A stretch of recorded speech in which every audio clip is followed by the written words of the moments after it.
저는 부동산 매매 가격이 22년, 23년 조정되는 국면이다라고 누차 말씀을 드렸었고요. 그게 장기전이 될 것이다라고 생각하지는 않습니다.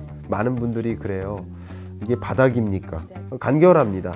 근데 저는 바닥이 아니라고 보고 있습니다. 네, 김광석 실장님과 함께하는 경제 핫스팟 2부 시작하도록 하겠습니다. 자, 1부에서 저희가 좀 주식시장 쪽을 집중해서 봤다면 2부에서는요, 부동산 시장 위주로 좀 전망을 해볼 텐데요. 2023 한 해를 가리켜서 그레이트 리세션이라고 표현을 하셨거든요. 이게 대침체다, 대불황이다 라는 뜻으로 해석을 할 수 있을 것 같은데요. 사실 요즘 역대급 경제 위기다, 제2의 대공황이다 이런 얘기들 굉장히 많이 들리는데요. 실장님께서는 지금 이 경기 침체가 어느 정도 진행된 상황이라고 보십니까? 경기 침체에 진입했다라고 보고 있고요. 경기 침체 여부를 뒤늦게 확인하면 오히려 늦고요. 왜냐하면 경기 침체 여부를 진단할 때 가장 중요한 게 이제 GDP 실적인데요. 그 속보치, 잠정치, 확정치가 나오는데 속보치가 나오는 게 그 분기가 끝나고 한 달 있다 나와요. 잠정치는 더 있다 나오고 확정치는 더 있다 나와요. 그러니까 1분기, 2분기 GDP 실적치를 보고 확인하려면 이미 훌쩍 7월 정도는 돼야 확인하니까 그러면 너무 늦다. 그래서 경기 침체 여부를 미리 진단하면 좋은데 그래서 우리는 보통 선행지표나 전망치를 가지고 확인하는 겁니다. 근데 지금 23년 한국 경제 성장률이 IMF가 1.5%로 전망합니다. 근데 1.5% 성장률 전망치는 우리나라 역사 이래 경제 위기가 4번 있었는데 근현대사에서 4번 있습니다. 이 통계가 집계된 게. 근데 우리나라 경제 위기가 1980년 오일 쇼크에 따른 경제 위기가 왔었죠. 그때 마이너스 1.6% 역성장했었고요.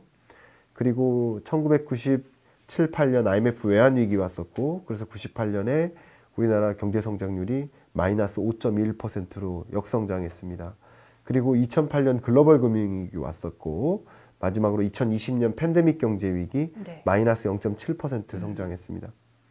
이렇게 역성장 또는 어쨌든 경제위기가 4번에 있었는데 4번의 경제성장률을 제외해놓고 보면 23년 성장률이 가장 낮아요. 그게 경기 침체예요. 경기 침체임을 미리 진단하고 판단하고 의사결정을 내려야지 확인하면 이미 늦은 거죠. 그래서 우리는 사실 22년 5월 현재지만 이미 우리는 경기 침체 국면에 진입해 있다라고 인식하고 살아가야 되지 않을까 그런 생각을 합니다. 그러니까 경기 침체가 앞으로 올 것이다. 그럴 수 있다가 아니라 이미 진입을 했다라고. 이미 진입을 한 게 우리나라의 대표 산업은 아무도 거부하시는 분 없이 반도체일 겁니다. 그죠?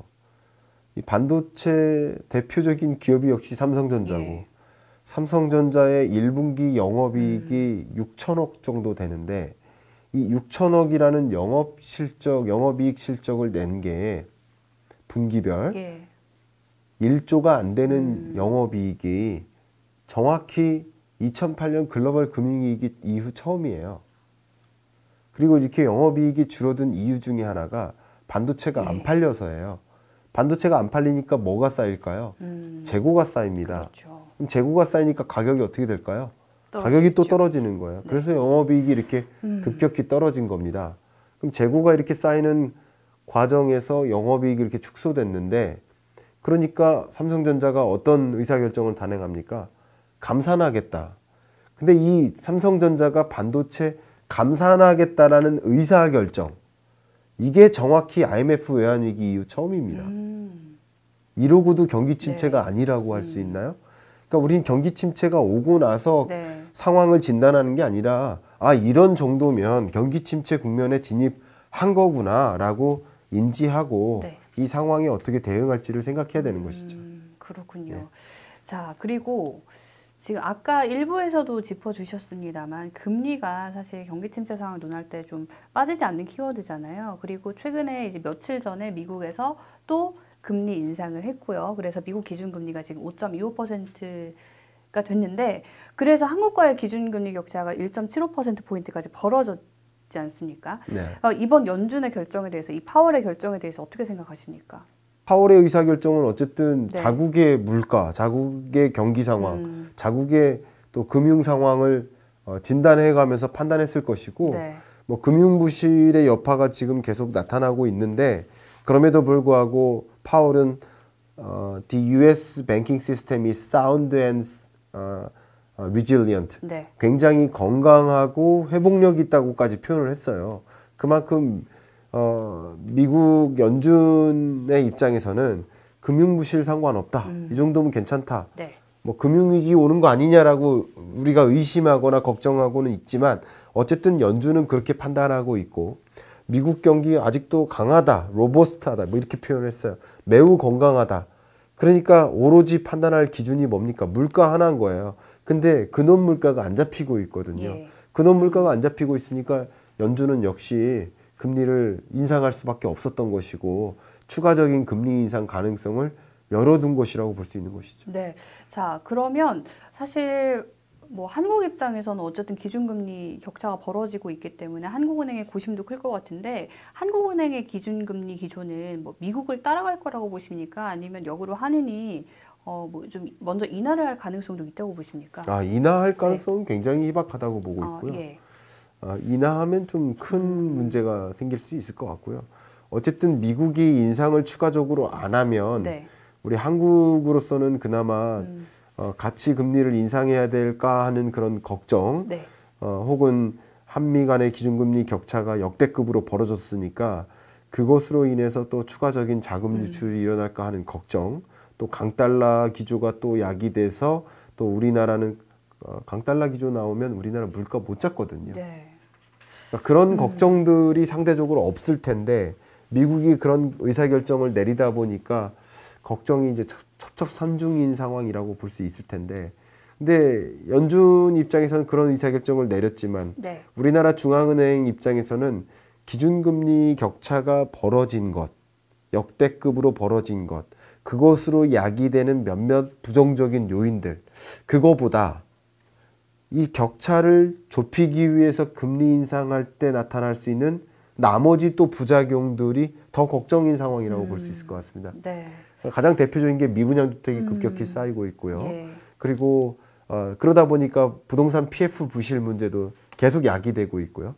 그런 결과적으로는 대외적으로 보면 금리 인상을 해야만 하는 상황인데 대내적으로 보자니 같이 인상할 만한 여건이 도저히 안 되는 거예요. 네. 그런 상황이니까 이제 우리 한국은행으로서는 지금으로서는 기준금리 격차가 벌어진 것 그것을 용인하면서 네. 대내적인 상황이 더 심중하다, 더 중요하다라고 판단할 가능성이 높다고 보고 있습니다. 네, 부동산 시장 전망 관련해서 지금 제일 많이 나오는 말이 향후 몇 년간은 부동산 사지 마라, 집값 떨어진다 이런 부정적인 의견입니다.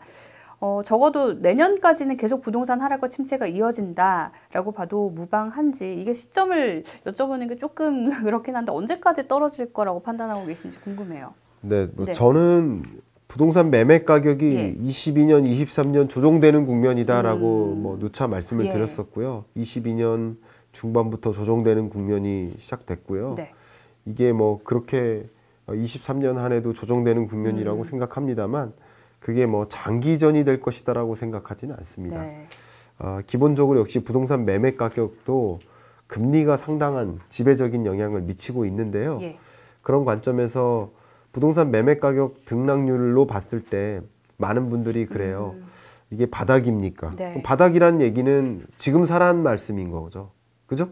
그렇죠. 근데 바닥이 아니다라는 말씀은 아직 사지 말라는 말씀이잖아요. 네. 간결합니다. 근데 저는 바닥이 아니라고 보고 있습니다. 바닥은 그렇다고 바닥이 올해 내에 형성될 가능성은 좀 있어 보인다. 이렇게 판단을 하고 있습니다. 올해 끝자락에. 네. 그걸 좀 말씀드리면 지금 매매 가격, 전국 평균 아파트 매매 가격 등락률 이 기준으로 했을 때 지금 현재 바닥을 찍었었던 게 마이너스 0.48%예요. 그게 등락률의 저점이에요. 이 값을 해석한다면 지난주보다 약 0.5% 가격이 떨어졌다는 뜻이에요. 예. 근데 마이너스 0.48%에서 지금 살짝 우상향하고 있는데 우상향 했으니까 이게 바닥 아니었냐?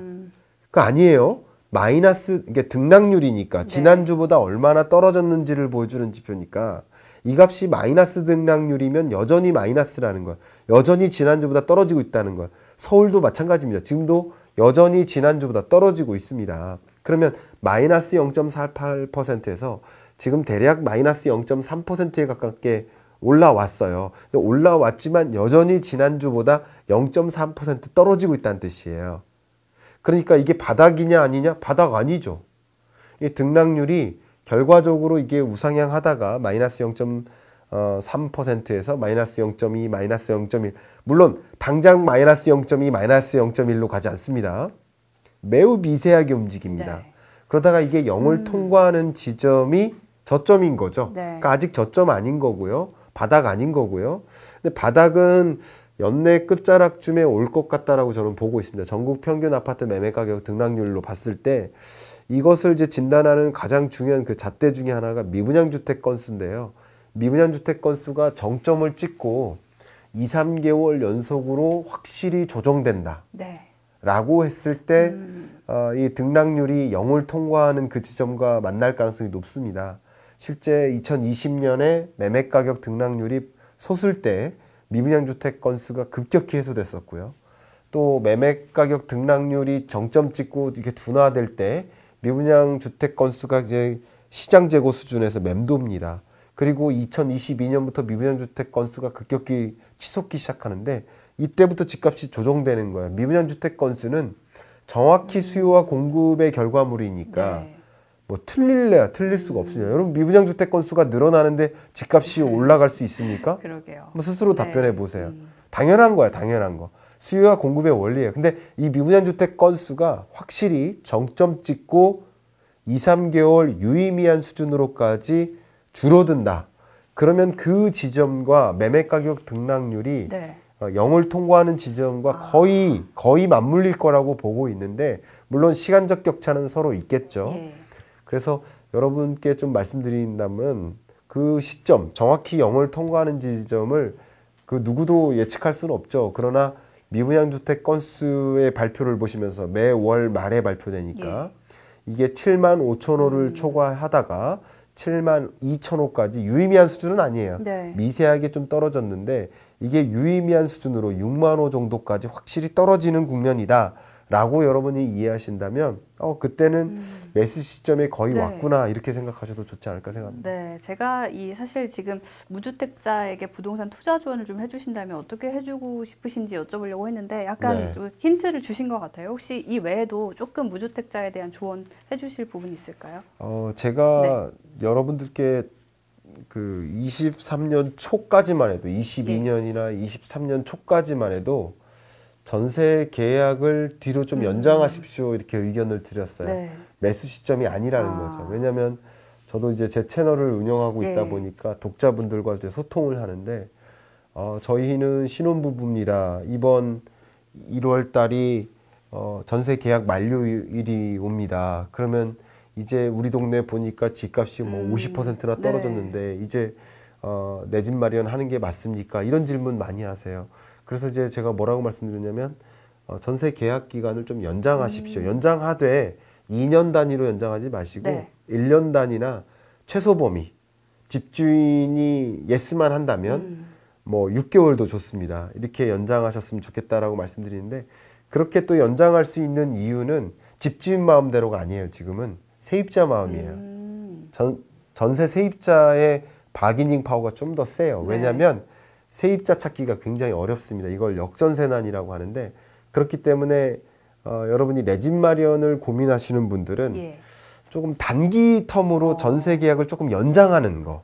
왜냐하면 지금 세입자 찾기가 굉장히 어렵기 때문에 전세 가격을 떨어뜨려서라도 세입자를 찾으려고 노력하고 있기 때문에 지금 현재 구간이 그렇기 때문에 여러분들이 뭐 3개월, 6개월 좀 조금만 연장하겠다라고 말씀하실 때 집주인 입장에서 손해날 일이 없습니다. 집주인 입장에서는. 그렇기 때문에 좀 연장하시다가 조금 더 뒤로 미루시다가 앞에 말씀드렸던 미분양 주택 건수가 정말 유의미한 수준으로까지 해소되거나 또 집값 등락률이 0을 통과해서 플러스로 올라가는 그런 모습, 그런 것들을 좀 관찰하실 때쯤에 적극적으로 내 집 마련을 하셔도 네. 늦지 않다. 이렇게 의견을 좀 드리고 싶습니다. 네. 자, 오늘 김광석 실장님과 함께 2023 부동산 시장과 주식 시장 전망, 투자 방향까지 좀 심도 있게 살펴봤는데요. 마지막으로 우리 아파트 우리 시청자 청취자분께 한 말씀 해주신다면요. 네, 분명 주식이든 부동산이든 뭐 여러분의 진로 설정이든 아니면 어떤 특정 분야의 역량 개발이든 그런 것들은 경제의 흐름이 어떻게 전개되는지를 보시면서 그 상황을 보시면서 정확한 어떤 기조에 맞게 그 시점을 정의 내리고 시점에 걸맞는 의사결정을 내려야 된다라는 것을 좀 강조하고 있어요. 아무리 재밌는 스포츠 경기가 나오더라도 그 룰을 모르고 그 경기 게임 방식을 모르면 재미가 없어요. 아는 만큼 보이는 거예요. 룰을 명확히 아시는 분은 재밌을 거예요. 그러니까 이 메시지를 전달 드릴 때도 경제 언어가 장착되신 분들은 충분히 흡수하실 테고 그렇지 않은 분들은 어려울 겁니다. 경제 신문을 읽어도 분명히 중요한 의사결정을 내릴 만한 기사가 나왔는데도 이게 정확히 와닿게 무슨 말인지 모르겠다라고 하신다면 아무리 좋은 훌륭한 정보도 나의 것으로 체화시킬 수가 없어요. 그만큼 경제 언어를 장착하셔야 되는데 그래서 이제 경제의 언어죠. 그러니까 말 그대로 경제를 입문하셔야 된다. 경제를 아셔야 된다. 거시경제의 흐름 안에 모든 것들이 정해진다. 그런 관점에서 여러분들이 경제에 입문하시고 경제의 언어를 좀 장착하시고 마치 스포츠 경기의 룰을 이해하듯이 영어라는 언어를 알아야 CNN 뉴스가 들리듯이 경제 기사가 읽히려면 경제의 언어를 아셔야 된다. 꼭 그렇게 경제에 입문을 하시고 여러 가지 경제 상황이 쉽게 여러분 딱 읽으면 내 것으로 충분히 그 행간마저 읽는 글자를 읽는 게 아니라 행간마저 읽을 수 있는 그런 여러분 한 분 한 분이 되시기를 좀 바란 마음입니다. 자, 오늘 아파트에 찾아와 주신 김광석 실장님께 다시 한번 감사드리면서요. 저희는 다음 시간에 다시 찾아뵙겠습니다. 지금까지 경제 크리에이터 신지은이었습니다. 고맙습니다. 감사합니다.